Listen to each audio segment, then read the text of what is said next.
went to Asbury and Princeton Theological Seminaries. And so could you share with us your time in these seminaries? And what was your key thinking and your focus at that time when you went to these seminaries?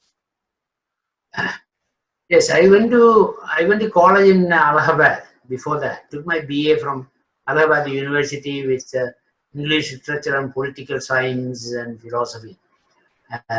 There, while I was a student, there also college was 4 years, which I did it in 3 years.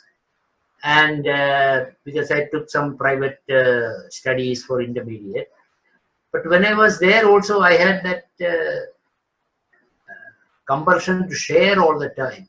So I used to get the young people in the agricultural college there and the universities there, and have a Bible study group, which later on developed into Youth for Christ group there. And also I invited the Kerala people who were in the army and so forth in Allahabad, and started a Sunday worship service, and invited some pastors from outside, and then that developed into a full-fledged Marthoma church in Allahabad, where they came. I supported myself because my father as a pastor had nothing at all, nothing to give.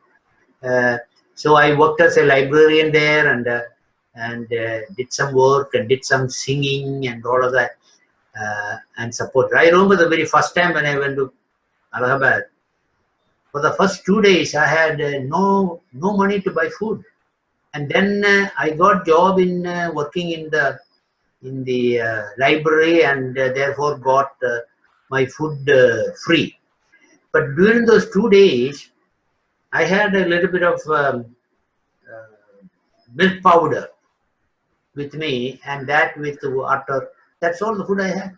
Then all of a sudden, on the second day, I got somebody's money by money order, and she said, "I don't know why I'm sending this, but the Lord is telling me to send you this." Oh. So I got some money. So I started from there. So all of these little miracles and so forth happened to me. And from Allahabad, I went to Asbury Seminary, which is a Methodist seminary in Kentucky there, because I had some background in Bible. I told the dean, academic dean, I don't want to spend all 3 years to study what they used to call BD at that time, Bachelor of Divinity. Now we call it MD. Yeah. And he just laughed and said, even the students here find it very difficult. So you may have to do more than 3 years. I said, no, I want to do it by 2 years. He said, all right, every semester if you maintain an A- top grade, I will allow you. So I finished by 2 years. And during my Asbury time, there are several things. I started a cosmopolitan club with 50% members from outside America and 50 from America. That club continues. I had a quartet made out of one from Latin America, one from Africa, one from Philippines, and myself. We used to go to churches every weekend and sing in Mission Emphasis Week, and get some money and support ourselves, and then buy other work and all of that. So I have very happy memories as to Asbury. Later on, they asked me to, in my sabbatical year, they asked me to go there and teach, which I did when my wife did a master's in religious education there. And then later on, I went and spoke in one of the convocations, and they conferred on me an honorary DD. Then from there, I went to Princeton. Interesting enough, when I went to Princeton to do doctoral study, I want to know what field, something that is really needed. In those days, almost every Indian used to do PhD in some religious studies, Hinduism and so forth, which of course the people in America, professors, didn't know very much. So they could get away with almost anything.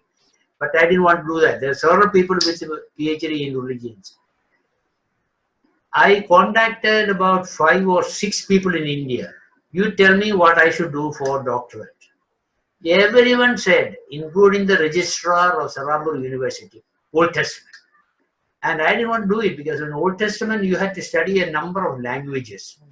Besides Hebrew and Greek, advanced Hebrew, advanced Greek, Syriac, Aramaic, Arabic, and all of these. In addition to French and German required of all doctoral students. But they insisted, so I took Old Testament. So I didn't know. I didn't know what I should take as my thesis topic. There also I want to do something that normally people avoid talking about it. Most of church leaders, most of theologians avoid talking about the wrath of God, anger of God, justice of God. God becomes a loving person, he forgives, he has mercy and all that. So I want to work on it. And interesting enough, there was no book about it. At that time, there was only one book written in Germany by a German. So Princeton Library got that one book for me from Germany. And there were a few articles and all that. Anyway, I never knew what I was getting into. It was a very hard subject. It was related very much. Actually, one of the leading, one doctor, one Fonrad, a very well-known writer in Germany who was with us at that time. He said, I should compare with karma. So karma also is something God, punishment and all that.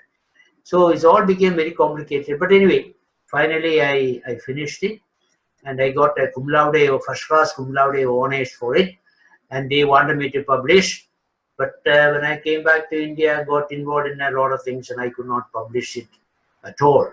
So during the time there, I had a Bible study group in a seminary which was kind of mixed, somewhat of a liberal leaning. But this Bible study group kept my faith and helped us to be strong. And I had started a India-Pakistan Association of Princeton. And we had regular meeting as when the war was going on here between Pakistan and India.